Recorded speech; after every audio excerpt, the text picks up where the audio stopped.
السلام عليكم ورحمة الله وبركاته. معكم أحمد الحنجور وهنتكلم في حلقة جديدة على قناة عظماء بلا مدارس. حي العباسية موجود في محافظة القاهرة.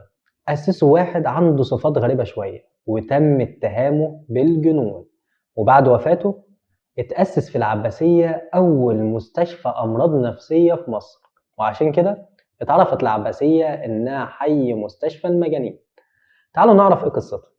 بس قبل ما نبدأ ما تنساش تعمل اشتراك للقناة وتفعل الجرس عشان توصلك فيديوهاتنا أول بأول.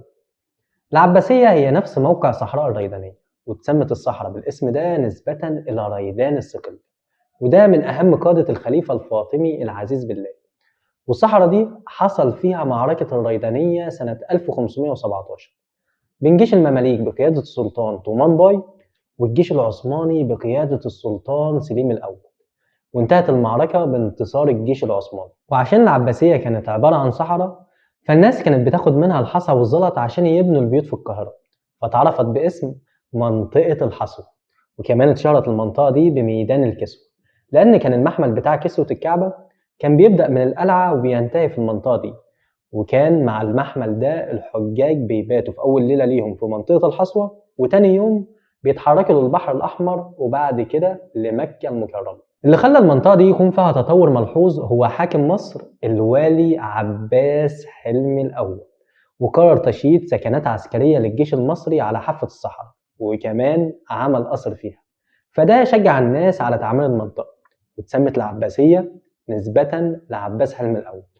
وده اللي قلنا عليه في بداية الحلقة إن كان عنده صفات غريبة وتم اتهامه بالجنون. وفي عهد الخديوي إسماعيل أنشأ مدارس عسكرية في العباسية زي مدرسة المشاة ومدرسة الفرسان ومدرسة المدفعية، وكمان بنى فيها قصر الزعفران، وده اتبنى مخصوص عشان خشيار هانم أم الخديوي إسماعيل، لأن الدكاترة نصحوها إنها تعيش في مكان هواء نقي.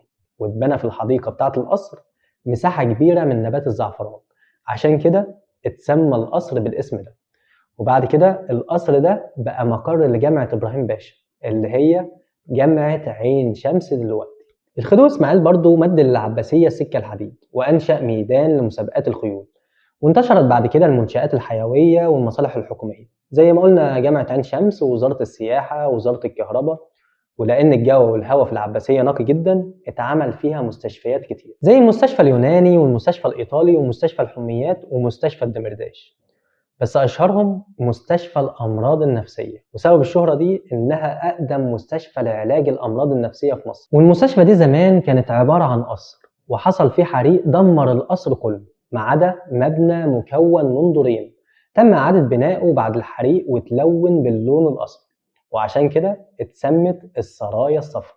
وتحول القصر بعدها لمستشفى أمراض نفسية في عهد الخديوي توفيق سنة 1883. وسكن في العباسية مشاهير كتير زي جمال عبد الناصر وعبد الحكيم عامر، وكمان عبد المنعم رياض، والأديب العالمي نجيب محفوظ، والفنان محمد عوض، ونجم نادي الزمالك محمد صلاح، وقلب دفاع الأهلي ماهر همام، وممثلين زي صلاح ذو الفقار وأخوه المخرج محمود ذو الفقار، وكمان توفيق الدقن وفؤاد المهندس وزهرة العلا ويوسف فخر الدين، وكمان الملحن محمد الموجي، والفنان إيهاب توفيق، والمطرب الشعبي حسن الأسمر. العباسية برضو فيها مدارس كتير، ومن أشهر المدارس دي مدرسة الحسينية الثانوية بنين، ودي اللي اتعلم فيها الزعيم الفلسطيني الراحل ياسر عرفات، وتعلم فيها برضو عمرو موسى، وده كان وزير الخارجية وأمين عام جامعة الدول العربية.